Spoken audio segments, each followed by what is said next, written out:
Meet the city's most eligible and most annoying bachelor, Xu Zhiye. He's got the looks, the money, and a fan base that treats him like a literal idol. He arrives at the testing center like he's walking a red carpet. Just look at that I'm the main character energy. He's the CEO of MFC Motors, and boy, does he know it. The crowd is going absolutely feral for him. He even orders coffee for everyone just to boost his social media image. He acts humble in front of the directors, soaking up all the professional praise. But as soon as he looks away, he's checking his watch. He claims he has very important business to attend to. Plot twist, he's just calling his assistant to make sure he's trending online. He's literally filtering his own comments to keep the ego stroke going. This guy is a certified narcissist. Today, he's here to oversee the crash test for his new unbreakable car. The facility is top of the line and ready for impact. The car smashes into the wall for a perfect safety demonstration. But there's one person standing in his way, the legendary engineer Xu. Rumor has it, this engineer is a total ice queen who rejects every project. Suddenly, a gorgeous woman walks through the flowers. Xu Zhiye immediately thinks she's a lost fangirl looking for a piece of him. He hits her with the cringiest, "It's dangerous for little ladies" line you've ever heard.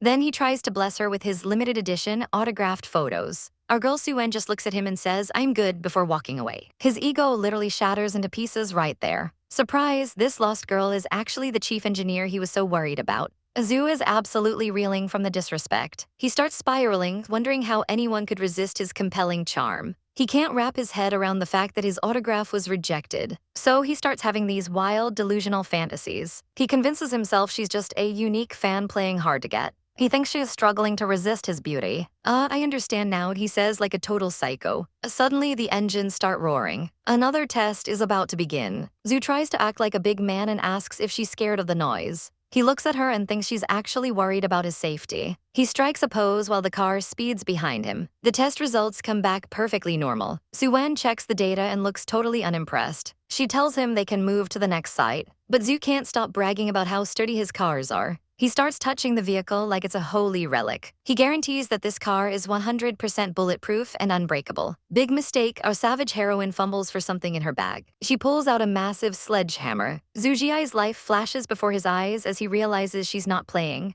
She winds up and swings with pure boss energy. Boom, the sound echoes through the entire warehouse. Xu peeps through his fingers, praying he's still alive. The unbreakable glass is now a spiderweb of cracks. The CEO ends up on the floor looking like a defeated puppy. Suen just smiles and says, "My apologies, I just wanted to test the quality." She towers over him with absolute dominance. She tells him his car is actually pretty mid compared to his claims. "Welcome to reality, Mr. CEO. The sun is absolutely scorching at the outdoor testing ground today. Our CEO Xu Zhiye is practically melting, looking around for even a single patch of shade. He can't believe a research center this big can't afford to plant a few trees to keep a lady like Su Wan comfortable." Deciding it's time to show off his gentle and caring side, he makes a grand proclamation. He tells his assistant to donate a whole row of trees to the facility immediately, but Su Wan just stares at him like he's lost his mind. She points out that trees are strictly banned here because they block the driver's line of sight during assessments. Xu Zhiye's ego takes a massive hit as he realizes he just spoke like a total amateur. He tries to play it cool, praying the awkwardness doesn't show on his face as long as he keeps smiling.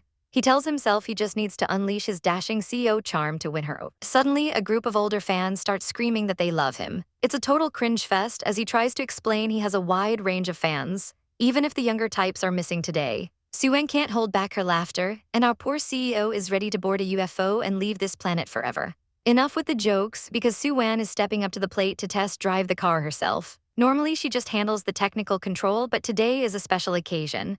Xu Zhiye's ego is back in full force, convinced she's only driving because his presence matters so much to her. His assistant feeds into the delusion, claiming she's secretly concerned about him deep down. He's feeling himself so much his nose might as well be growing like Pinocchio. The engine roars to life as Suwan focuses on every single vibration. She listens closely, noting that the engine sounds normal for now. Then she slams her foot down and the car takes off like a rocket. Everyone is stunned by the sheer speed she's pulling. She's pushing the vehicle to its absolute maximum limit. The car zooms past the crowd in a blur of speed. Suddenly, things get intense and the CEO shouts for her to watch out. But our girl is a pro, swerving with insane precision. The tires screech against the asphalt as she handles the turn. She pulls off a flawless drift that leaves everyone breathless. The car swoops around the track with incredible grace. The crowd goes wild, calling her amazing and comparing her to professional racers. As the car finally comes to a stop, Suwan steps out looking like an absolute boss, tossing the keys aside.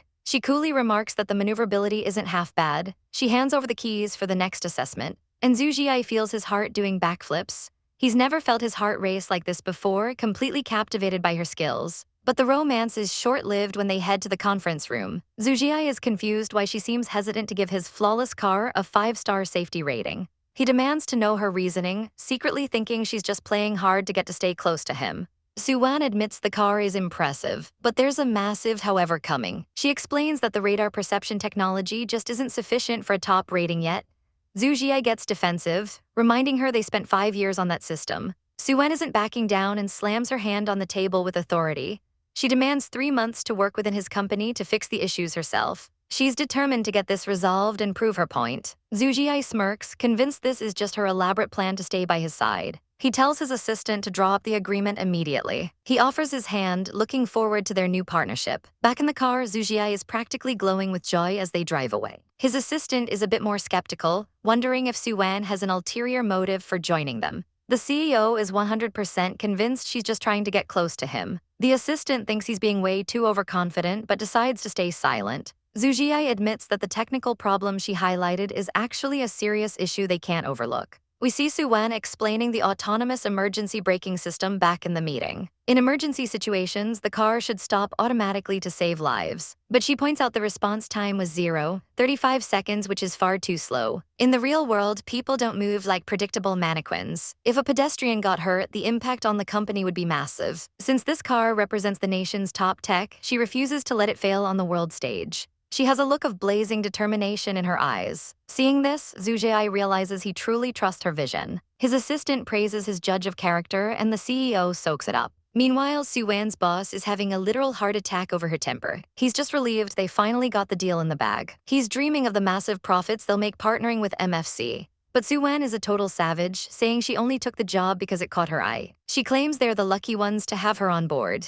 She speeds off while her boss begs her to slow down. She can't stop thinking about Xu Zhiye for some reason as she walks away. Back at the signing, she suddenly objects to the contract in front of her. She points out it's an employment agreement, not a skill exchange collaboration. She hates the clause saying she won't get paid for 3 months of tenure. She proposes removing it if she manages to enhance the radar system early. Xu Zhiye stands up, finally showing his shark side. He tells her he's buying her technical assistance for 3 months, regardless of the results. He drops a bombshell, threatening to take her to court if she doesn't hand over the 5-star certification in 3 days. Suwan realizes this guy is way more dangerous than he looks. He's definitely not as harmless as he pretended to be during their first meeting. She's stuck in a deal where he calls all the shots. Her boss is busy sucking up to the CEO while Suwan looks like she wants to commit a crime.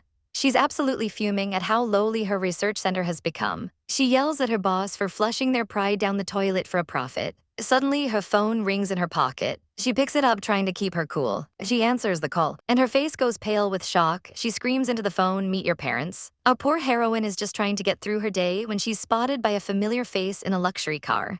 The driver is ordered to stop immediately as they catch sight of her walking alone. The driver rolls down the window and calls out to get her attention. She finishes her phone call and looks over, surprised to see Mr. Sang looking back at her. He offers her a lift to Ashford College, claiming they were just heading in that same direction. She figures it's better than walking and decides to accept the ride. But as she steps in, she realizes the big boss, Mr. Xu, is already in the back seat, looking as stoic as ever. She politely hopes he doesn't mind her tagging along for the ride. He tries to be smooth, but his brain glitches, and he accidentally says he'd be glad to be in the same bed as her. He immediately freezes in horror, wondering what on earth just came out of his mouth. He frantically corrects himself to same boat, while our girl just stares at him in total silence. The atmosphere in the car becomes so thick with awkwardness that even the chibai versions of them can't handle it. The car speeds down the road while the silence continues to grow. Mr. Xu can't stop stealing glances at her, wondering why she's being so quiet. He's convinced this awkwardness is because she's overwhelmed by his presence. He checks his watch, realizing it's going to be a very long trip to Ashford. In his head, he's decided she must be a crazy fan of his who is simply too starstruck to speak. He watches her through his own mysterious main character lens, admiring her profile. He's convinced her heart must be racing just to be sitting in the same car as him. He assumes she's actually more nervous than he is, which somehow makes him feel better. The driver mentions that the subway would have taken over an hour, trying to justify the ride. He then spills the beans that it was actually Mr. Xu who insisted on stopping the car so urgently. Mr. Xu is internally celebrating his wingman's performance and promises him a raise. But our girl isn't playing along, coldly telling him she won't bother thanking him since it was along the way. His ego takes a massive hit as he realizes his cool guy act is failing miserably. He retreats to his phone to pass the time and nurse his wounded pride. He notices that a certain coolest evaluator is actually outranking him on the trending charts. He watches the viral footage of the car test and realizes the star of the video is the woman sitting right next to him. He stares at her, finally connecting the dots. He has to admit, the way the video was filmed and edited is absolutely flawless. He starts wondering if she paid someone to make this go viral just to hike up exposure for his company. She catches him staring again, wondering why he's suddenly glowing with sparkles. He tries to strike up a conversation by asking her professional opinion on the new car's performance. She sees right through his petty attitude, knowing he's still hung up on that certification. She gives him a blunt professional critique instead of the praise he was fishing for. She explains that safety hazards are the real reason she postponed the launch, nothing else. She tells him she'll give a public explanation to stand up for the research center. He completely misinterprets this as her standing up for him and his company. Now he's 100% convinced she's his biggest die-hard fan after all. They finally arrive at Ashford College, a place that looks quite nostalgic to him. He mentions it was his dream college, but he actually failed the entrance exam. Our girl looks at him, perhaps expecting a moment of vulnerability, but he immediately claims he's a genius anyway because of how successful his company is. She just stares at him, realizing his ego is truly on another level. Outside, students start freaking out when they see the luxury Maybach pulling up. A blonde guy with headphones peers through the window, losing his mind over the sweet ride. A crowd gathers around the beauty of a car, taking photos from every angle. Mr. Xu decides to be generous and rolls down the window for the curious fan. The blonde guy is thrilled until he sees exactly who is sitting inside. He freezes in shock as he locks eyes with our heroine. He screams out her name in terror, and it turns out this is her cousin, Xu Zhiye. He realizes he's in massive trouble for getting caught in whatever mess he's in. Cut to the academic affairs office, where the real lecture is about to begin. Our girl has her cousin and his friend lined up for a serious scolding. The kid tries to act tough, but the bumps on his head say otherwise. He sheepishly admits that he got into a fight, which is why she had to come down here. His friend is more interested in the fact that his cousin is the viral sensation they saw trending earlier. The cousin gets defensive, claiming that no guy would ever dare to ask her out because she's too cool. He snaps at his friend, telling him that everyone else is just too trash for her. They look at the comments online, where girls are literally begging to marry her. Things devolve into absolute chaos as the boys start bickering and wrestling. They start attacking each other right there in the office like total children. They even start showing off their martial arts skills in the most embarrassing way possible. This ridiculous display of he and ha is how they ended up in the office in the first place. Even the teacher gets pulled into the weird drama and starts awkwardly clapping along. Our girl finally loses her cool and picks up a chair, looking like a total savage. The cousin screams in terror as he realizes he's about to meet his maker. 2 minutes later, she's calmly sipping her tea while the boys sit there trembling. She warns them to learn to control their tempers if they want to survive her wrath. The friend whispers that since she's still single, his theory about her being into girls might be right. The cousin claims he can prove she's into men right now. He points back to the luxury car outside, claiming the driver is his brother-in-law. Our girl is fuming, unable to believe he's already spreading such chaotic lies. Suddenly, Mr. Xu appears at the door, leaning there like he's in a romance manhwa. He plays along, asking if they need help with anything. He claims he was just strolling around and happened to hear his name mentioned. The friend goes into full fanboy mode, begging for an autograph from his idol. Mr. Xu dodges the overeager student with the grace of a professional athlete. The poor kid is just happy to have caught a piece of paper associated with the CEO. The cousin is now fully convinced he's found his future relative, asking if he really is the brother-in-law. Our girl has reached her absolute limit with this circus. She decides she's done with the meeting and it's time to get everyone out. She literally shoves Mr. Xu out of the office to stop the rumors before they get any worse. The cousin shouts after them, telling her not to forget to bring him home sometime. Once they're alone outside, she demands to know the meaning of his little stunt. She tells him he should have stayed on the sidelines instead of meddling. He smugly claims he was just helping her since she went viral because of him. She sarcastically asks if she should set off firecrackers to celebrate his help. He completely misses the sarcasm and tells her that lighting firecrackers in the city is actually illegal. She finally surrenders to his sheer density, realizing she can't win an argument with him. She tries to regain her composure, looking tired of his antics. She makes it clear that they should just do their parts as partners and nothing more. Back in the office, our CEO is replaying his life choices like a bad movie. He tells himself he only stepped in to help her, but his internal monologue is a total mess. Those intense eyes are hiding a man who's absolutely spiraling. He realizes that to Suwan, he probably looks like a chaotic idol who just dropped a dating scandal out of nowhere.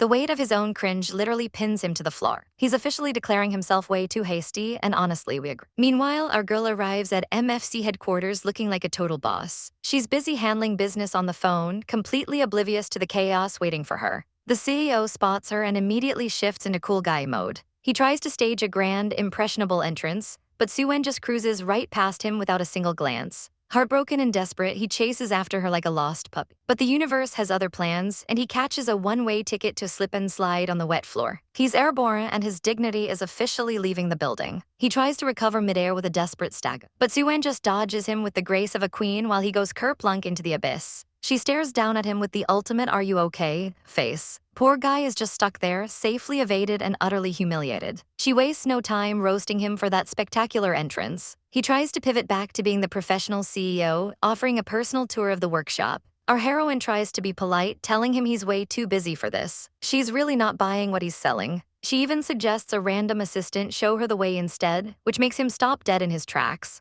They end up walking together anyway, but the vibes are definitely awkward. He tries to be deep, telling her she can just be herself around him. Then he starts blushing and bragging about his workload like a middle schooler. Suwan is just standing there thinking, how did this man get the idea that I was even worried about him? He leads her to the lab, showing off a flashy facial recognition system that he clearly spent way too much money on. She just thinks he's being a childish show-off. They head into the R&D lab, and she's already dreading the social interaction. She asks if he's always here, probably hoping for a no. He takes the bait and brags that his time is worth millions, so he's rarely around. Suwan is visibly relieved, but of course, his ego is so big he thinks she's disappointed. He actually tells himself he'll come back more often to surprise his #1 fan. Their tour is cut short by Mulai, the R&D team leader, who looks like he hasn't slept since the 90s. He immediately gets defensive, calling our girl an outsider who shouldn't be there. The CEO steps in to introduce Suwan as the new technical expert for the next 3 months. The tension in the room is so thick you could cut it with a knife. Suwan doesn't back down, looking him right in the eye as they meet again. She demands to see the control panel, proving she's here to work, not play. The CIO realizes these two have some serious history. Turns out, Suwan beat Mulai in a research competition and then had the audacity to fail his safety certificate. Mulai is still salty about it, acting like she's breaking some sacred engineer protocol. He's convinced she's only there to steal his tech. But Suwan delivers a savage burn, telling him that if it took him 7 years to make something this basic, he has nothing to worry about. Mulai is absolutely triggered, calling her a slick-tongued devil. He even tries to blame her entire gender because he's losing the argument. Our girl doesn't flinch, calling out his lack of character right to his face. Finally, the CEO has to intercept before they start throwing hands. He shuts Mulai down, making it clear that his decision is final. The rest of the team is left in a cloud of gloom as their leader sulks. Suwan realizes she might have just become the villain of the R&D department, but hey, someone has to be the savage one. Our girl isn't here to play games, immediately stepping up to the console to override the system. She's just testing a theory, but as she presses the button, the roar of an engine fills the room. The lead engineer looks absolutely terrified as he realizes what she's unleashed. Suddenly, a white car comes barreling toward them at high speed, and the guys start losing their minds. Everyone is screaming for their lives as the vehicle hurtles toward the glass partition. But while the men are busy hyperventilating, our heroine is calm as a cucumber, grabbing the lead to pull him out of the line of fire. The tires let out a soul-piercing screech as the car's emergency systems kick into high gear. It's a literal smoke show as the vehicle drifts to a violent halt. The car stops less than 20 centimeters from the glass, proving that the safety detection feature is actually functional. The test results are undeniable, and the atmosphere in the room shifts instantly. Our girl turns to Mr. Mu with a savage look, asking if he has anything else to say for himself. Utterly humiliated, he refuses to bicker and sprints off to call an emergency team meeting. Our heroine just watches him go, knowing she's completely silenced the doubters with her genius. But just as she's basking in her win, her assistant decides to be extra and clings to her leg like a lost puppy.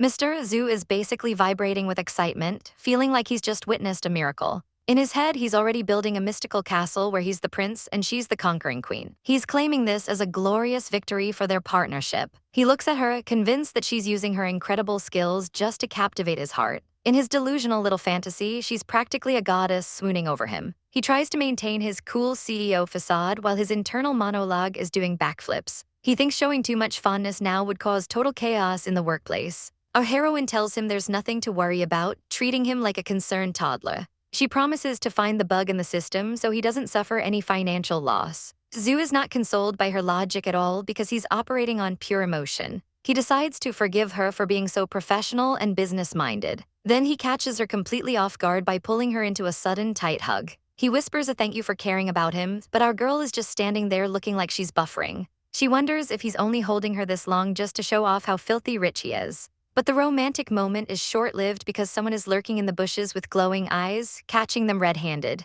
It's her auntie, and she is absolutely living for the drama. Auntie and the cousin Xiao pop out of nowhere, catching our girl in the middle of her secret romance. Auntie is over the moon, thinking she's finally met the mysterious boyfriend. Xu just stands there looking like a deer in headlights, while the heroine tries to explain it's a total misunderstanding. Our girl realizes that if she rejects the idea right now, her auntie will be completely humiliated in front of everyone. Seeing her hesitation, Xu decides to lean into the chaos and play along. He shamelessly claims they've been officially dating for a while now, sending the auntie into a frenzy of joy. Auntie immediately invites them back to the house, and our girl can only watch her life spiral out of control. They arrive at the apartment complex, and the awkwardness is practically radiating off the screen. Auntie is already planning the menu, telling the young couple to just sit and chat while she whips up some food. She even threatens our heroine not to bully the poor boy while she's in the kitchen. Xu takes a look around the modest home, thinking the furnishings are a bit dated compared to his mansion. He starts poking around her plants, trying to get a feel for the environment she grew up in. He actually finds the whole place pretty cozy and charming. But then the cousin Xiao creeps up to start an interrogation. He's got a burning question for the new boyfriend. He demands to know who chased after who in this relationship. Our girl is watching them from the corner of her eye, wondering what kind of nonsense they're whispering about. Xu doesn't miss a beat and claims that her cousin stole his heart with her earnest affections. Xiao looks at them both and realizes they are actually total psychopaths. Our heroine finally hits her limit with the rowdy behavior and decides she's had enough. She literally kicks the cousin out of the room to get some peace and quiet. She then turns her sharp gaze towards Xu and tells him to follow her. They head toward the back of the apartment while the cousin tries to sneak along behind them. But our girl shuts that down real fast with one look. She turns to Xu with a gaze that says she's finished playing nice, asking if he wants to come to her room for a private talk. Our girl decides to take the lead and boldly invites Xu back to her room, leaving the boys absolutely shook. Her cousin and his friend are having a full-blown internal crisis, convinced things are moving way too fast for their innocent eyes. Wanwen isn't having any of their nonsense and literally drags the poor man inside, slamming the door on their nosy faces. Xiao is left outside staring at the wood, wondering if his cousin has finally lost her mind. Little does he know, our heroine is currently fighting the urge to commit a crime because her boss is being a total idiot. Xu has the audacity to ask if she's okay, but one look at her face says she's about 2 seconds away from an explosion. She wastes no time calling him out, telling him she doesn't care if he's playing dumb or actually is that dense. She demands he make an excuse to leave immediately, reminding him of how he used her as a shield before. Even though she's fuming, she still offers a savage apology for the misunderstanding. Xu looks like a kicked puppy, realizing that no matter what he says now, it won't change her mind. He offers a quiet apology, looking completely defeated. Seeing him actually look guilty catches our girl off guard for a split second. He quickly checks his phone and fakes a work emergency just to give her the space she demanded. He puts on a brave face, promising to explain everything to her aunt before heading for the door. But the moment he opens it, they catch the nosy duo literally leaning against the frame. Wanwen is mortified, wondering just how much of that awkward conversation they actually overheard. The aunt and Xiao try to play it cool with some chaotic energy, acting like they were just there to announce dinner. But the guilt is written all over their faces as they try to retreat from the scene of the crime. Auntie tries to bribe them with her signature braised fish, hoping the delicious food will distract from her eavesdropping. Our girl isn't falling for the trap and decides it's time for some cold, hard truth. She looks her aunt dead in the eye and drops the bomb that Mr. Xu is definitely not her boyfriend. She exposes Xiao's lie, explaining the whole thing was just a messy cover-up for a school argument. The shock is so intense that Auntie's world literally crumbles, and she drops her spatula in pure despair. It clatters to the floor as the realization hits her that her favorite ship has officially sunk. Suddenly, the drama turns into a medical emergency as they have to rush Auntie to the hospital. In the back of the car, Wanwen is frantic while Xu tries to stay calm behind the wheel. He's gripping that steering wheel like his life depends on it, but something is definitely off. He casually mentions that while he technically has a license, he actually has zero clue how to drive a car. Our girl loses it, kicks him out of the driver's seat, and tells everyone to buckle up because she's about to break the sound barrier. They survive the ride through sheer luck and adrenaline, finally arriving at the central hospital in record time. Wanwen corners the doctor immediately, her heart racing as she waits for the verdict. Luckily, it turns out Auntie is perfectly fine and just had a bit of a scare. But when they walk into the room, they find the patient, happily snacking on a banana like she's on a spa retreat. The second she sees them, she goes back into full Oscar-winning performance mode, faking intense pain. Our girl crosses her arms, smelling the blatant lies from a mile away. Xu arrives looking like a shoujo prince with flowers, but he's looking a little pale himself. He tries to act tough and says he feels perfectly fine. Right before running off to lose his lunch because of Wanwen's chaotic driving, she tells him to just go home and rest before he actually ends up in a hospital bed next to her aunt. Xu watches her go, wondering if her annoyance is actually a secret sign that she cares about him. He decides he needs to step up and do something useful for her. He offers to call in a top-tier medical expert to give her aunt a real checkup. Wanwen hesitates but eventually agrees, thinking it's better to be safe than sorry. They break the news to Auntie, who is definitely not thrilled about a real doctor ruining her act. She starts coughing up a storm, claiming she knows her own body best. Then she pulls the ultimate guilt card, talking about meeting Wanwen's parents in heaven.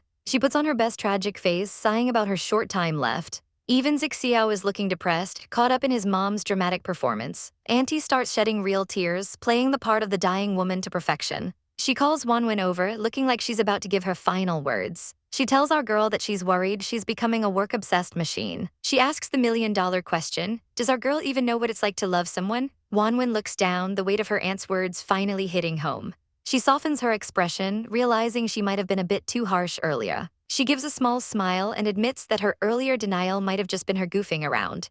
Suwan feels terrible for making such a scene in front of the aunt. She's worried the poor woman's health is failing because of all this unnecessary drama. Xu Zhiye listens as she reflects on her aunt's strength despite a truly tragic past. A girl grew up without parents, fighting the world all on her own.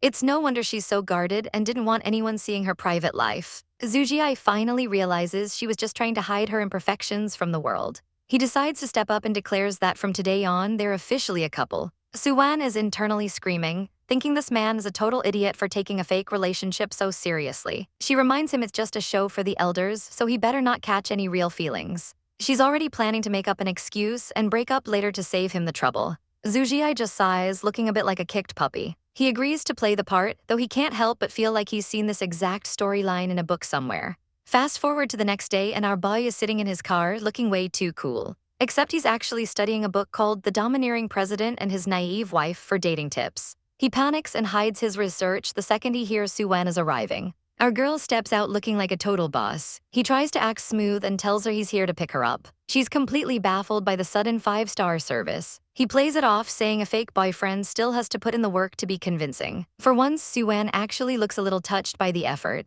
Back at the office, the workload is absolutely burying the poor guy. But don't you dare question his hiring choices. He makes it clear that the people he chooses are never wrong, so the haters can stay mad. But the tea is piping hot because Suwan is already getting into fights with the R&D department. Xu Zhiye can't believe she's already causing a ruckus. He heads down to the workshop to see the chaos for himself. He sees Suwan working all by herself while the rest of the team treats her like an outsider. Everyone is having a hard time accepting a new boss, and our poor heroine is feeling the chill. He wants to help, but he knows she has to win this battle on her own merit. One of the workers catches him lurking and asks if he's here to see his girl again. Xu Zhiye goes full tsundere, claiming he's just there for a progress inspection and nothing else. The worker doesn't buy it for a second. He warns the boss that Suwan has a very complex professional past. He thinks she might have ulterior motives for joining the company. Xu Zhiye has a light bulb moment and says he finally gets it. The worker thinks he's finally talking sense and getting suspicious. But instead, our savage king accuses the man of just being jealous of all the admirers he has. The worker is literally speechless at the sheer stupidity of that logic. Xu Zhiye tries to strike a heroic, dramatic pose and immediately snaps his poor back. The worker realizes his boss is just a hopeless romantic and sighs in defeat. He decides it's up to him to keep an eye on her, so he sends an assistant to go help her out. He wants a full report the second any issues arise with our mysterious heroine.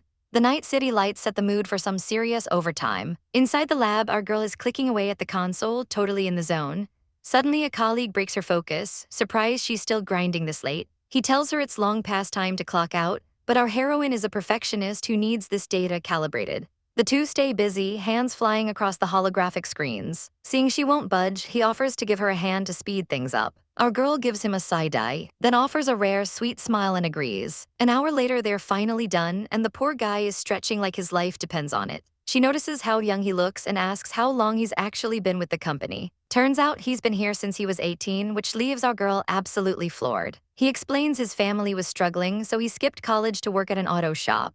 But everything changed when the big boss, Mr. Xu, personally scouted him. We get a flashback to a tiny, grease-covered Chen working on a car when a little prince appears. Zhiye saw the kid's raw talent and offered him a chance to make it big in the city. Chen was practically vibrating with excitement back then, and honestly, he's still a total fanboy today. Our heroine listens, realizing that Zhiye actually built this department from nothing in record time. She compares him to a legendary talent scout, seeing potential where others don't. She stares at the hero, her perspective shifting just a little. She wonders if she'd ever have the same courage he does. The memory of that fateful meeting clearly left a mark on everyone involved. Back in the present, she casually asks if the new car model has a name yet. Suddenly, a familiar voice cuts through the air, announcing that it definitely does. Our girl turns around to find the man of the hour standing right there. With a smug, handsome look, Zhiye reveals the name is Zhiye. He breaks it down, saying Zhai means arrival, while he stands for unrestrained freedom. He strikes a pose, looking for validation, and Chen is absolutely eating it up. But our savage heroine just thinks he's a narcissist who named the car after himself.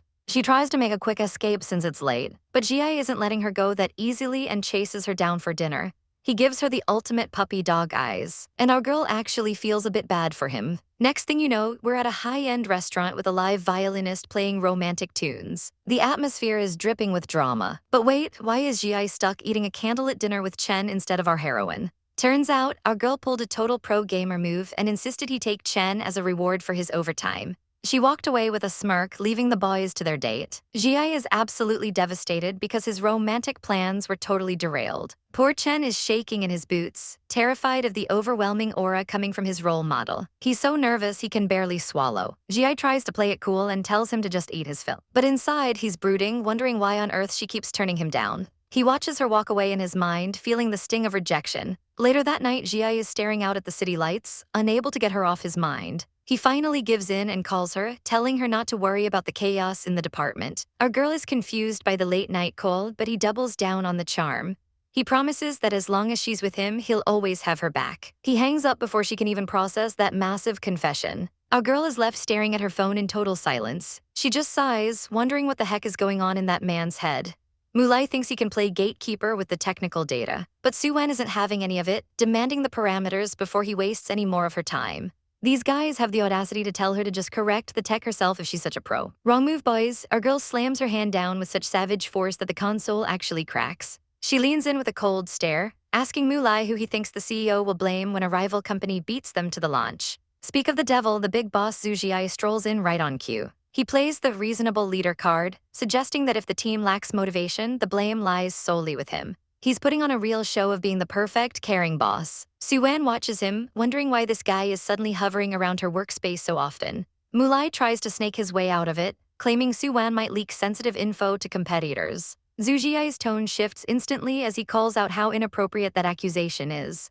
But then he drops a bombshell, suggesting that if that's the case, they should just get rid of her entirely. Our poor heroine is stunned. Did he really just flip the script and betray her? He looks totally unfazed by her shock, maintaining a professional mask. The whole room goes still as the tension reaches a breaking point. Suwan is internally seething, calling him a total bastard in her head. She remembers him promising to always have her back just the other night. So much for those sweet words, right? But wait, there's a catch. Xu Zhiye raises a finger and says he only needs one person to step up. He demands that someone give their word, loud and proud, that the car they've developed will have zero issues. And if anything goes wrong after the launch, that person must be willing to take full, absolute responsibility. Only then, he says with a chilling look, will he fire Suwan. The room falls into a deafening silence because none of these cowards want that kind of smoke. Realizing he's been completely outplayed, Mulai finally folds and agrees to cooperate. He looks like a kicked puppy while Xu Zhiye just stands there looking smug. Suddenly, the gatekeeper is singing a different tune and hands over the internet password. Suwan can barely keep a straight face seeing these guys get put in their place so effortlessly. The matter is settled and the power dynamic in the lab has officially shifted. As he leaves, Xu Zhiye gives our girl a cheeky wink and a thumbs up. She realizes she completely underestimated how cunning and protective her CEO really is. The next day at the office, Suwan is heading through the halls when she catches a pair of gossiping losers talking trash behind her back. They're claiming she's just a pretty face who knows nothing about cars and that the boss is blinded by her charms. Our girl just sighs. Honestly, their jealousy is just getting boring at this point. They even start mocking the CEO, laughing about how he doesn't even know how to drive. But a mysterious guy with a ponytail has heard enough of their nonsense. Meet Dylan, the office enigma who looks like he's about to end these men's whole careers. He tells them to shut their mouths and drop the noble act immediately. They try to act tough, but Dylan isn't intimidated in the slightest. He drops a massive truth bomb. The woman they are insulting graduated from Harvard and has more published research than both of them combined. Not only that, she's a legendary engineer and the only Asian engineer in the NH sign cap. He tells them to try using Google before they open their mouths next time. He walks right past Su-wan without a second glance. Our girl is genuinely impressed by the backup. She watches him walk away, feeling like his face is strangely familiar, like she's seen him somewhere before. A coworker confirms that Dylan is the genius who built the framework for their driverless model. He's a total legend in the field, but he's also famously cold and keeps to himself. Su-wan notes the name Dylan, definitely someone she needs to get to know. Meanwhile, Xu Zhiye is down in the parking garage, acting all sweet on the phone. He's checking the time, counting down the seconds until Su-wan finishes her shift. He hears a car approaching and perks up immediately. It's our girl finally heading out for the day. He greets her with a huge, adorable smile. But Su-wan just looks at him, wondering if the CEO of a major company really has this much free time on his hands. Our guy tries to pull the cute card and ask for a ride home. But our heroine isn't falling for it, reminding him that this relationship is strictly for show. He tries to play the "you don't understand me" card while looking like a kicked puppy. But she just sighs at his dramatic exit. Even as he walks away crying boohoo, she isn't budging. She starts to feel like a bit of a bully. But karma strikes immediately when her own car refuses to start. She looks over and sees him moping on the floor of the parking garage. Feeling a sudden wave of guilt, she decides to do him a solid and takes him out for a late-night meal to make up for it. He's absolutely starving and digs into the food with zero shame. When she asks why a car company CEO doesn't actually know how to drive, he gives a smug answer about status. Our girl decides it's time for a reality check and grills him on technical drag coefficients. He's completely lost in the jargon, sweating bullets as she keeps the technical questions coming. He finally screams for her to stop before his brain melts. He begs for a break from the car lessons so they can just eat. She looks at him with total disbelief, but he's dead serious about his food. Unfortunately, that spicy meal turns into a nightmare. At 2 in the morning, her phone rings with a desperate call from Mr. Xu. She rushes over to find him collapsed on the floor, clutching his stomach in total agony. In the hospital, he starts getting philosophical about the fleeting nature of life. He looks pale as a ghost and asks if she thinks he'll even make it through the night. Our girl just stares at him because the diagnosis is literally just a bad case of stomach flu. Even while dying, he's worried about his hair being messy, and she has to remind him he's not on a catwalk. He insists he has a reputation to maintain, but then his stomach rumbles again, and he hides under the covers in pure shame. When she tells him to call his family so she can head home, he looks devastated. He reaches out and grabs her sleeve, begging her not to go. He claims his family won't be able to make it in time, looking so lonely and pathetic that she can't help but feel bad. Seeing his miserable state, her heart finally softens. The next morning, he wakes up feeling much better. He's touched when he realizes she actually stayed by his side the entire night. He's swooning over her care, but she's already left for work because she's a professional through and through. Later at the workshop, our girl is busy investigating a white car. She's looking over the blueprints and senses something is off with the numbers. A mysterious coworker with a ponytail points out that the drawings are missing a critical radar system. He shows her exactly where the sensor was supposed to be installed. She realizes that adding it back in will solve the design flaw. But then the realization hits her. Someone intentionally left it out to sabotage her project. She thanks the mysterious guy for the help and gives him a kind smile. He immediately looks away, acting all flustered and shy. As she walks away, he watches her with a look of deep longing. He wonders to himself if she really has no memory of him at all. Our boy is spiraling, desperately searching the internet for ways to date his girl without talking about work. But the internet is a savage place, and one comment tells him straight up that she just doesn't love him.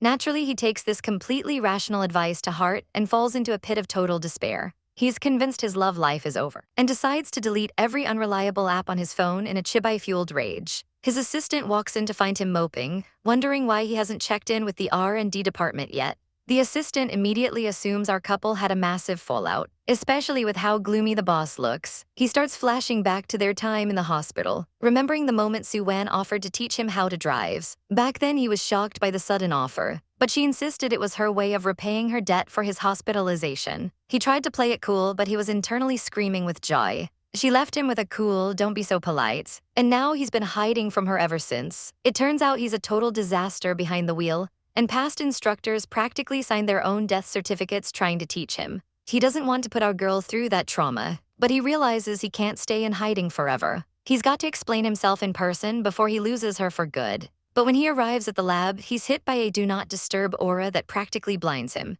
His eyes are burning from the sheer intensity of the scene, because there she is, standing way too close to Dylan, the guy who never even talks. Our boy is losing his mind with jealousy, especially because our girl is actually smiling at another man. He's throwing a full-blown tantrum in the background while they chat. Finally, he can't take it anymore and marches right up to her. He grabs her arm to get her attention, and she looks at him with those stunning, calm eyes. With all the courage he can muster, he shouts his request. He wants her to teach him how to drive. She's taken aback by his sudden change of heart. He literally pushes Dylan out of the way to claim his spot. He apologizes for his behavior before and begs for her help. He hits her with the ultimate puppy dog eyes, and even our savage queen can't resist that level of cuteness. Dylan is just standing there like a third wheel, while our guy literally grows cat ears and hisses at him to back off. Once the rival is handled, he turns back to Sue-An with a face full of sparkles. But she's all business, telling him he needs to get back to work if he's done. She hands the task of taking notes to Dylan, leaving our boy fuming with rage. Later, he's back at the office, obsessively asking his assistant who's more handsome, him or Dylan. The poor assistant realizes he's not a magic mirror, but he knows his life depends on the answer. He gives a frantic double thumbs up, swearing the boss is the most handsome man alive.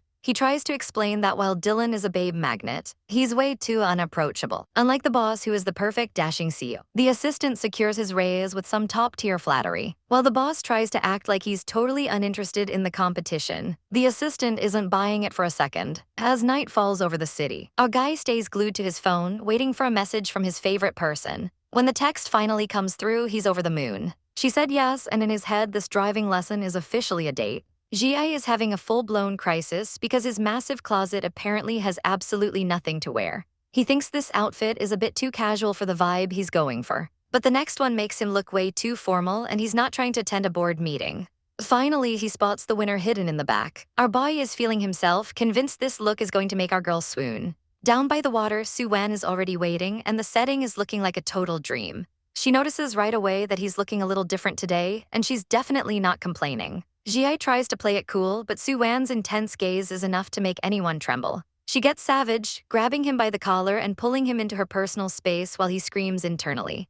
But the romantic tension is instantly murdered when his assistant announces it's time to move. Zhiye recovers quickly, putting on his best cool CEO face as he heads out. He's genuinely looking forward to showing off his driving skills to our poor heroine. Too bad his skills are non-existent, as Sue-An immediately starts yelling at him to actually hit the gas. They're moving so slow that a grandma with a cane literally walks past them on the sidewalk. Zhiye looks like he's suffocating in his stuffy suit while the car crawls at a turtle's pace. He starts complaining about how uncomfortable he is, completely ignoring the traffic jam he's causing. Suddenly, Sue-An realizes they're heading straight for a brick wall and screams for him to swerve. Zhiye slams on the brakes with a desperate, ear-piercing screech. The impact sends them both flying forward as the car jerks to a violent halt. They stop just inches away from turning the car into a pancake. Zhiye immediately starts fumbling around, panicking as he checks if she's hurt. Sue-An stares at him with a deadpan expression, letting him know she's only alive despite his best efforts. Instead of apologizing, he has the audacity to lecture her about how crashing into plants is a safety hazard. Sue-An is officially done, demanding to know how on earth this man even obtained a driver's license. He proudly claims he passed it himself, only to admit it's been years since he actually touched a steering wheel. Sue-An realizes she's going to lose her life if she stays in the passenger seat, so she takes full command. Zhiye is absolutely shook, realizing he's lost all control of this date. After that hellish experience, Sue-An finally understands why his driving is so pathetic. Zhiye still tries to act like his slow-motion driving is a calculated safety choice. He refuses to speed up, claiming the gas pedal is a weapon of mass destruction. Fed up with the nonsense, Sue-An orders him to stop the car immediately. She decides to take him to the company's racing club to cure his fear of speed once and for all. Zhiye has no idea that his life is about to get a lot more chaotic. Our girl suits up in full racing gear, looking like a total savage ready for the track. She claims she's just an amateur, but she's determined to show him what real velocity feels like. She tells him to hop on and prepare for a few laps that will change his life. Zhiye is horrified, realizing he's about to be at the mercy of her driving. He starts imagining a horrific crash where he ends up as a human cushion for the bike. He collapses into a ball of tears, crying that he absolutely cannot do it. Sue-An looks at him like he's a total wuss and tells him to head back to his own planet. She decides to just leave him in the dust and go for a spin by herself. But the drama reaches a boiling point when Dylan suddenly appears at the track. Sue-An is surprised to see him, but Zhiye's jealousy levels immediately hit the ceiling. The two men square off in an intense head-to-head battle of auras. Sue-An realizes this is becoming a disaster and decides to stay out of the crossfire. Ji suddenly acts like he was the brave one all along, offering her a ride to save face. Suwan is stunned by the sheer audacity of his lies. She puts on her helmet completely over his excuses and ready to fly. Before he can say another word, she zooms off into the distance. Dylan isn't about to let her go and follows closely behind, leaving Ji in a cloud of exhaust. Our boy is left standing there completely alone, wondering how he became the third wheel on his own date. The sun is beating down on the asphalt as the roar of engines fills the air. Suwan is tearing up the track like an absolute queen, leaning into every turn. Her opponent is struggling to keep up as they fly through the final stretch. It's a blur of pure speed and adrenaline as she pushes her bike to the limit. After the finish line, Dylan admits she's one of the few who can actually give him a run for his money. But before they can even catch their breath, a frantic voice screams her name from the sidelines. It's our boy Xu, looking like he's about to have a total meltdown as he rushes over. Suwan is just confused, but he's already grabbing her to check for injuries. He literally drops to his knees in the middle of the track to inspect her legs. He saw her knee graze the ground during a turn, and he's acting like she just survived a high-speed disaster. Our girl is stunned by the sudden drama from this supposedly cool CEO. Then she notices he's absolutely drenched in sweat.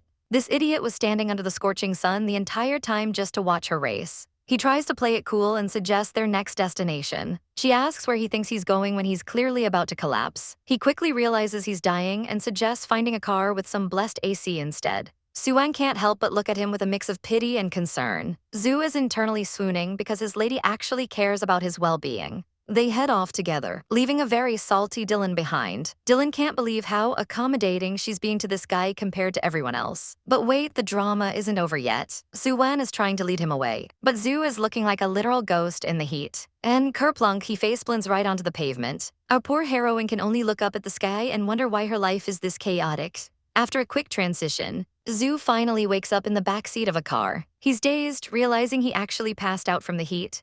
Suwan is at the wheel, having dragged his unconscious body all the way back herself. She scolds him for wearing a three-piece suit in a literal heat wave. But of course, he's already back to his sparkly self, dreaming of booking a romantic yacht date to watch the sunset. Suwan is so done with his boat obsession. Suddenly, his phone buzzes with an urgent call.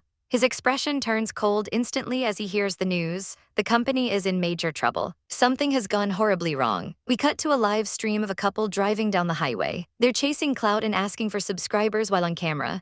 But then a sudden panicked honk echoes through the car. In a split second, glass shatters as the screen goes dark. The stream captures the horrific moment of a high-speed crash. The news spreads like wildfire across the internet. Back at the office, the board is in a total panic because the driver died at the scene. Angry mobs are already gathering outside the headquarters, demanding blood.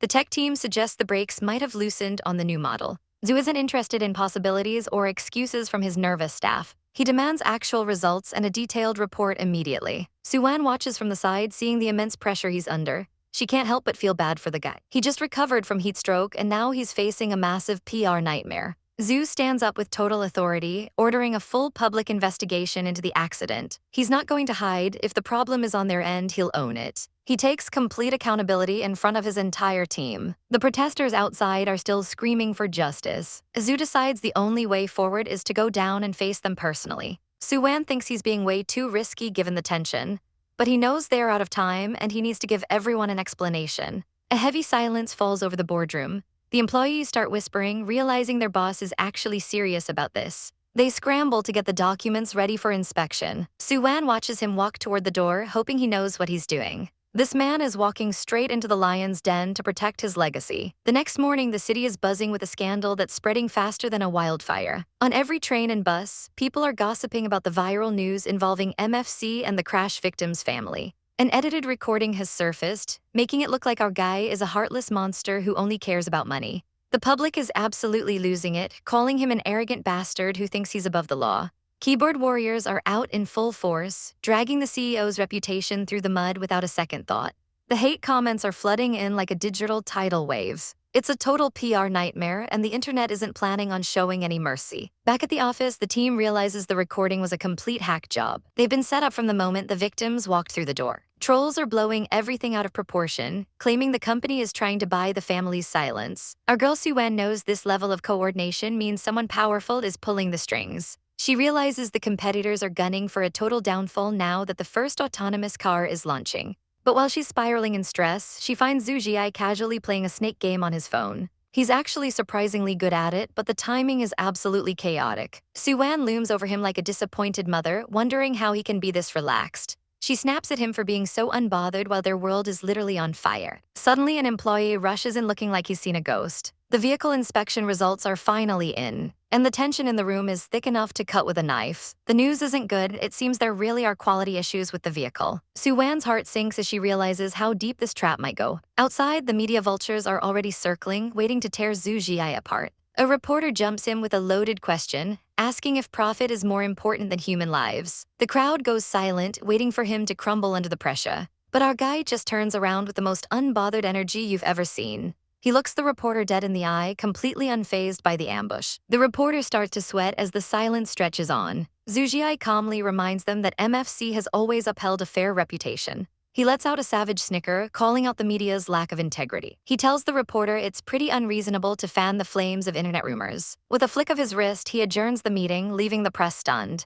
Inside the building, a jealous colleague wonders where our heroine has disappeared to. He snidely suggests that Suwan might be hiding because she feels guilty. Xu Zhiye checks his phone, feeling the weight of her absence as he waits for a reply. Even his brother calls to check in on the chaos. He's exhausted, but he can't afford to show a single weakness. He tells his brother he can't talk for long, there's a company to save. He hangs up, facing the final countdown to the official press conference. The cameras are set and the world is watching, waiting for a confession. In the lounge, the pressure is mounting. He stares at a text from Suwan, begging him to wait for her arrival. His assistant says the press is ready, and he decides to face the music alone. Just as he's about to walk out, he hears a familiar voice call his name. It's Suwan. She's out of breath and holding a secret weapon, the second investigation report. The truth is finally out. The car owner privately modified the brake pads. There was never anything wrong with the cars. It was a total sabotage by the user. Xu Zhiye immediately goes into boss mode, ordering the PR team to change the statement pronto. He tells Suwan to leave the media handling to him because that's his specialty. Our girl swoons internally as she realizes they're finally in this together. He gives her a rare, genuine bit of praise for a job well done. Our power couple is looking absolutely stunning, but things are about to get intense. The stage is set and the lights are blinding as the crowd waits for a statement. Our male lead walks out with all the confidence of a king. Cameras flash everywhere as he takes his place at the podium. Looking sharp and serious, he addresses the room. But he drops a bombshell immediately, stating he's not there to apologize. The entire room falls into a deathly silence as everyone processes the audacity. Whispers break out instantly because this is the exact opposite of what the rumors suggested. He offers his condolences to the victim's family, keeping it classy but firm. He's not backing down. He's here to defend his staff's hard work against the public scrutiny. Our girl Suwan watches from the shadows, impressed by his top-tier PR skills. She looks on, realizing that maybe they finally have nothing to worry about. But wait, let's rewind 5 minutes to see the chaos behind the scenes. This man was a total wreck, sweating through his expensive suit. His legs literally turned into jelly, leaving him crawling on the floor in a panic. He tries to practice his cool CEO intro, but his soul is basically leaving his body. Internal screaming ensues because he's absolutely terrified of messing up. That's when Suwan walks in and catches him looking like a complete dork. Back in the present, she can't help but stare at the cool version of him on stage. She's left wondering which version of this man is the real one, the savage CEO or the panicked mess. After the show, his assistant delivers the news that his followers are skyrocketing. He plays it cool, but his first thought is immediately about where Suwan went. The assistant mentions she's probably exhausted since she hasn't slept in 2 days. She pulled all the strings and worked overtime just to find the evidence that saved his skin. Hearing this, he pulls a disappearing act to find his hard-working lady. He finds a quiet spot where the sun is streaming in. There she is, our poor heroine, completely zonked out on the desk from pure exhaustion. He stands there watching her sleep with a look that could melt butter. His eyes are full of a tenderness he usually keeps hidden. But then he spots Dylan nearby and his jealousy flare-up is instant. He sees a jacket draped over her and assumes the rival is making a move. It stings because he remembers her saying their whole relationship is just for show. He clenches his fist, feeling like he's just a prop in her life. Even though she's right there, he feels miles away from her heart. To her, maybe every sweet moment was just part of the script. Even so, their chemistry is undeniable in these rare quiet moments. Later, Suwan is back at the lab and things are finally going smoothly. Her grumpy team leader tries to say something but gets all tongue-tied. He snaps at her to just work, which is basically tsundere for I respect you now. The rest of the team cheers because our girl has finally won over the toughest nut to crack. Meanwhile, the male lead is jetting off across the sky for more business. It's been over a week and he's clearly counting every single second. His assistant can see right through him. This man is absolutely lovesick. He's pouting because he thought his absence would make her anxious enough to call. But his phone remains silent, leaving him staring miserably out the window. He starts spiraling into a montage of all their memories. He remembers her being savage, but also how she looked after him when he was down. Those concerned eyes felt so real at the time. Now he's questioning everything, wondering if her kindness was just part of the act. He tries to shake it off, telling himself he's just overthinking things because of work. He jolts awake from his daydream, trying to regain some dignity. But he's still low-key annoyed that Dylan is probably lurking around her. To cope, he decides to do what any rich CAO does, retail therapy. He eyes a diamond necklace that costs a fortune, but for her, price is no object. He can already imagine how stunning it would look on her. In his head, she's a literal goddess, and he's just a blushing mess. He even starts fantasizing about her stealing his first kiss, though he knows that's wishful thinking. He spots a cute cat brooch and decides to add that to the tab too. He's absolutely certain she's going to love it. Our guy is looking pretty pensive as he stares at his phone, clearly having someone on his mind. He tries to call our girl, but the number is temporarily unavailable, leaving him hanging. He starts spiraling into some dramatic thoughts, wondering if she's been kidnapped or if she's the one doing the kidnapping. He starts typing out a frantic "where are you" text to check in, but he quickly deletes it, worried that he'll look like he has absolutely nothing better to do than wait for her. He finally settles on a cool, casual request to meet up tonight. Just then, a mysterious hand reaches out toward him from the shadows. It's his little sister, Ningning, and she is a total chaotic ball of energy. She starts spinning him around like a human hurricane, celebrating her return from a graduation trip. In the chaos, he accidentally hits send on that text, and he's terrified it sounds way too unfriendly. Ningning is babbling away about her trip, but he's completely paralyzed by his own digital awkwardness. He tries to regain his composure while the vibe between them gets incredibly weird. He officially congratulates her on graduating, but says he has a momentous matter to attend to. She's confused by his sudden seriousness, but he's clearly got a date on the brain. He hands over a graduation gift he supposedly picked out just for her. She's thrilled and heads off to find their big brother, leaving him to deal with his nerves. He's left alone, clutching his phone and waiting for a sign. Suddenly she replies she actually said yes, and his heart probably skipped a beat. He goes all out, redecorating a rooftop restaurant with the most girlish decorations he can find to impress her. He nervously asks if she likes it, looking like a total schoolboy hoping for a gold star. Our heroine is a total pro, though, immediately pivoting the conversation to work updates and business strategies. She even warns him that she'll be too busy to report to work at the usual hours for the next month. He tries to find an opening to be sentimental, looking absolutely swoon-worthy in the moonlight. Finally, he presents her with a gift as a way of saying thank you for everything she's done. She tries to play it cool and says it's not appropriate, but he insists she just accept it. She takes a deep breath and prepares to see what's inside the mysterious black box. As she opens it, a blinding, sparkly light hits her eyes. He looks like he's about to have a heart attack as he realizes something is very wrong. It's a massive diamond-encrusted cat head brooch that is definitely not what he intended to give her. The romantic atmosphere is officially shattered by this sparkly feline disaster. She stares at the cat, completely speechless as the diamonds mock her. She awkwardly mentions it brings back childhood memories, while he realizes he's made a massive mistake. He was so distracted by Ningning earlier that he definitely swapped the gifts by accident. He's internally screaming, wondering if it's too late to snatch it back and run.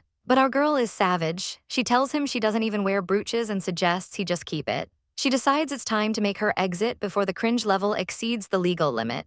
Just as she's leaving, his phone starts ringing off the hook. It's Ningning, and she's absolutely losing it, asking if he's been possessed because the gift she got is way too expensive. He realizes the jig is up and just tells her to keep it and shut up. He's left standing there looking like a kicked puppy as he stares at the rejected box. He looks down at the brooch, trying to convince himself that it actually looks kind of cute. Meanwhile, our heroine is walking through the city, trying to shake off the weird encounter. She sees happy couples everywhere, which only serves to remind her of that idiot and his gift. She can't help but think about his flustered face and his desperate attempt to be nice. She tries to keep her ice queen facade up, but her expression is starting to soften. She calls him an idiot under her breath, yet she can't stop the hum of curiosity. Standing alone in the city lights, she feels a strange tug at her heart she wasn't expecting. She wonders why she's suddenly thinking of him and why on earth she's smiling. She admits he might be a bit of a rascal, but she can't deny he's good at what he does. His earnest face and his thank you keep replaying in her mind like a broken record. She continues her walk, the night air cooling her blushing cheeks as she tries to act normal. Even though she tries to deny it, he's definitely managed to get under her skin. But deep down, she tries to convince herself one last time that she doesn't need any of this romance drama. A week flies by in the blink of an eye, and our girl Ningning finally arrives at the prestigious Baikeng University of Media. She's lugging her heavy suitcase through the campus, determined to make a grand entrance. She shouts at her bros to hurry up, annoyed that she's the one doing all the heavy lifting while they lag behind. Honestly, look at these two. Xu Zhiye and his friend are walking around looking like they just stepped off a high-fashion runway. Ningning can't help but roll her eyes because they're being way too conspicuous and drawing way too much attention. Right on cue, a passerby recognizes Jiyuan and asks if he's the famous CEO of MFC.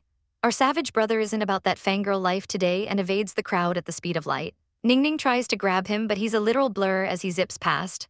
He tells her to keep up, calling her shorty while he disappears into the distance. Our poor heroine is left standing there completely bewildered, wondering what just happened. She looks around, her eyes searching the crowd for any sign of her chaotic sibling.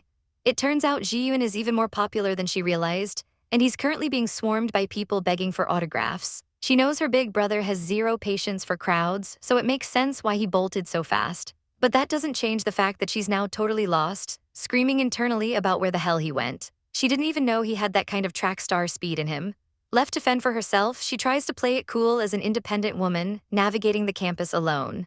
She's feeling pretty confident until, bump, she slams right into someone. Disaster strikes as a soda can goes flying through the air. It hits the ground with a sickening thud, splashing everywhere. Ningning is absolutely mortified, rummaging through her bag for wet wipes while apologizing for ruining the lady's dress. The victim of the soda attack is Suwan, who looks incredibly calm despite the mess. Just then, Jiyuan finally decides to show his face, asking what the commotion is about. He offers a smooth apology for his careless little sister. Suwan tries to brush it off, but Jiyuan isn't letting it go that easily. He steps forward, asking if he should reimburse her for the ruined outfit. Suwan finds the whole thing a bit unnecessary and quickly points them toward the newcomer registration to get rid of them.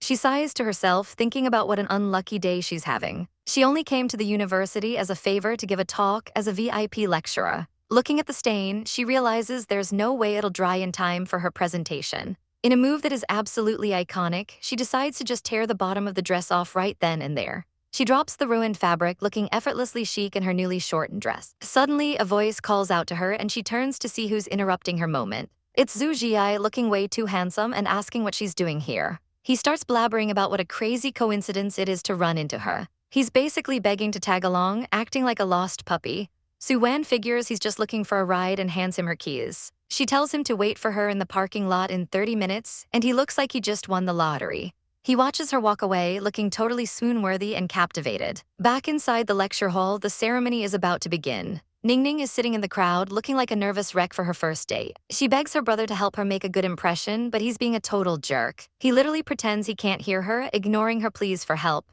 She fumes in her seat, wondering why she's even related to such a sorry excuse for a brother. But her anger vanishes the moment she looks at the stage. She recognizes the woman immediately. It's the lady she bumped into earlier. Ningning is shocked to realize she's a teacher and starts swooning over how beautiful and graceful she is.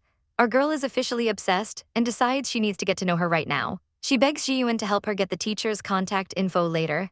To her absolute surprise, he agrees to it without a single question. But fast forward 30 minutes and Ningning has failed miserably to get any details. Meanwhile, in the parking lot, Suwan makes it back to her car. Jia is already waiting for her and he can't stop staring. He was so flustered earlier he didn't notice how pretty she looked. He's completely gone for her, wishing he was the only one who could look at her. He blurts out that he can spend the rest of the day with her, doing whatever she wants. A heavy, awkward silence falls between them as he realizes he said that out loud. They lock eyes in the quiet of the car, the tension becoming unbearable. Finally, Suwan breaks the silence with a savage question, "Do you have a crush on me?" Xu Zhiye looks at our girl with those heavy, longing eyes, making the tension in the car thick enough to cut with a knife. She doesn't beat around the bush and straight up asks if he actually has a crush on her. He doesn't even try to hide it, casually asking if his feelings aren't obvious enough by now. Our boy turns into a total chibai mess, wondering how she could have possibly missed all the signals he's been throwing her way. But our heroine's mind wanders back to time when she wasn't so guarded and cynical. We flash back a few years to her university days, a time before the drama and the heartbreak. Back then, our girl was a bit more reserved, peeking through doors to find the person she looked up to most. She meets up with Jin Feng, a guy who at the time seemed like the perfectly charming and intellectual senior. They spent hours discussing academic topics, with her hanging onto his every word like a smitten student. In her memories, everything felt like a shoujo manga with cherry blossoms practically blooming in the background. Her friends even teased her, asking why she hadn't given this perfect senior a chance when he was clearly chasing after her. But the dream comes crashing down when she hears the news about Jin Feng's graduation thesis being published in a prestige magazine. She checks the details on her phone and her heart immediately drops into her stomach. Her eyes widen in pure shock as she realizes the truth. That thesis is word for word the work she had been pouring her soul into. Furious and betrayed, she storms into the auditorium to confront the man who stole her future. Her gaze is sharp enough to kill as she stares at the man she once trusted with her intellectual life. There he is, standing on stage with a trophy and a smug smile that says he doesn't regret a single thing. A cold, fake apology is all she gets for her stolen hard work, leaving our poor girl's world turning to literal darkness. Back in the present, the bitter memory leaves her looking like she's just seen a ghost. Xu Zhiye notices her sudden shift in mood and nervously asks if she's okay. She quickly pulls her mask back on, the walls around her heart growing 10 feet taller in an instant. She brushes it off as nothing, refusing to let a man see her vulnerability ever again. She coldly tells him to keep his feelings to himself because she has absolutely zero use for them, leaving poor Xu Zhiye looking completely devastated.